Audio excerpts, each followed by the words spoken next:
Hi there, welcome to Story Time on the Back Porch. We're so glad you joined us today. We're excited because it's that time of year. It's time for Christmas. And we are dressed up today just for the season. We've got Litzy in her bandana. Lucy even has on her reindeer antlers. And there's Lila, all dressed in red and green. And this is my son, Nick. And that's a nice name for this time of year. I know, right? Just like St. Nicholas. Exactly.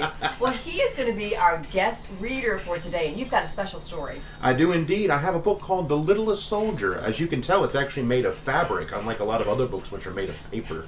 And this was actually given to me by my aunt when I was just a little boy. Well, I look forward to you reading it. Well, I look forward to it too, and I hope you all enjoy.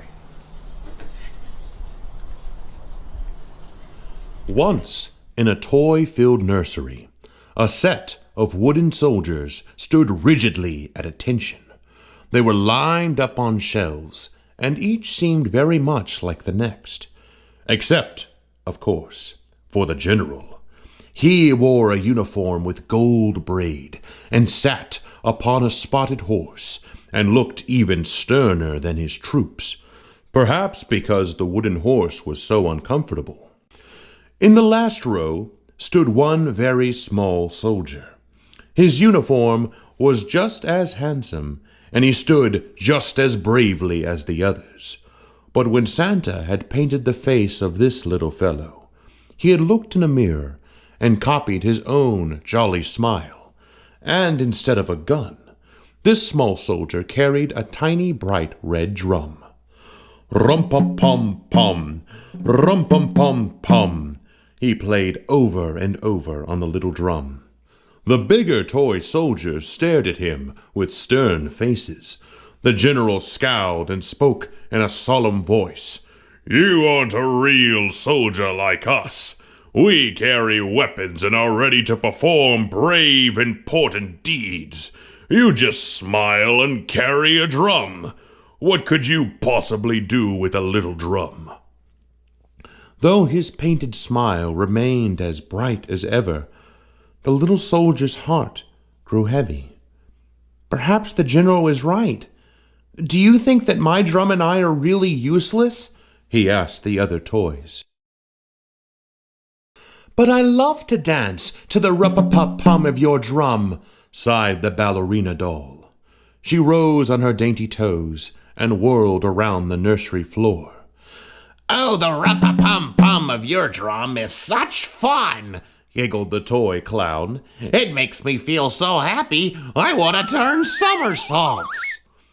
"And I always play duets with you," said the stuffed elephant. He liked to raise his trunk and trumpet in tune with the rup-a-pum-pum of the drum.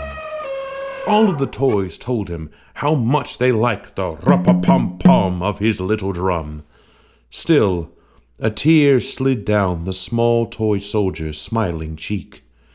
"You are all very kind, but I want to do a truly important deed," he said sadly.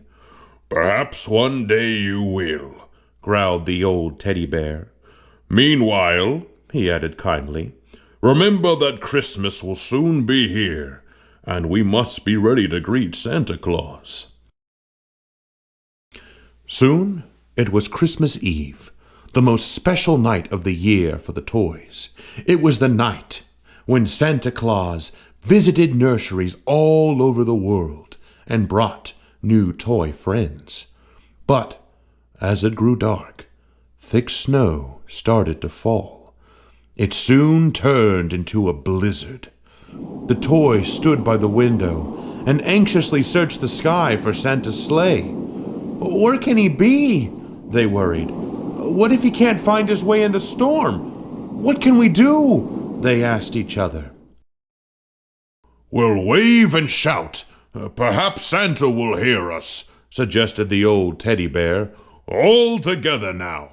So the ballerina, the clown, the elephant, and the teddy all called out, "Here we are, Santa!" All the other toys mooed and meowed, barked and baaed, eeked and squeaked, oinked, neighed, roared, hooted, and howled, but their tiny voices were just blown away in the wind outside. "We'll signal Santa with a gun salute," the general said confidently. His troops fired their weapons into the storm, but the faint pop-pop of their rifles couldn't be heard either. "I may be small, but I want to help," the little toy soldier spoke up bravely.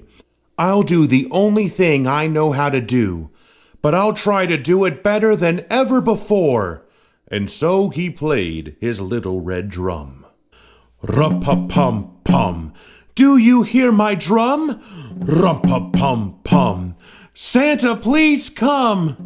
He played so well and so loud that the sound of the drum echoed up through the whirling snow. Up, up, up, to where Santa was flying through the sky, unable to see the roofs below, and wondering if and where he and the reindeer could land. "By my whiskers," Santa shouted with relief, "I hear the rup-a-pum-pum of a little drum. Can it be that small toy soldier who has the smile just like my own?" And following the rup-a-pum-pum of the drum, Santa guided the reindeer down, down, down through the snow. He landed his sleigh on the rooftop and went straight to the nursery. There, while the other soldiers saluted and the toys cheered, Santa pinned a tiny gold medal on the small soldier's chest. "Though you aren't very big, you have a big heart," he said. "Sometimes just trying to do your very best is the bravest and most important deed." Everyone smiled, including the general, though it cracked the paint on his face so badly he was never able to scowl again. The old teddy bear adjusted his spectacles wisely.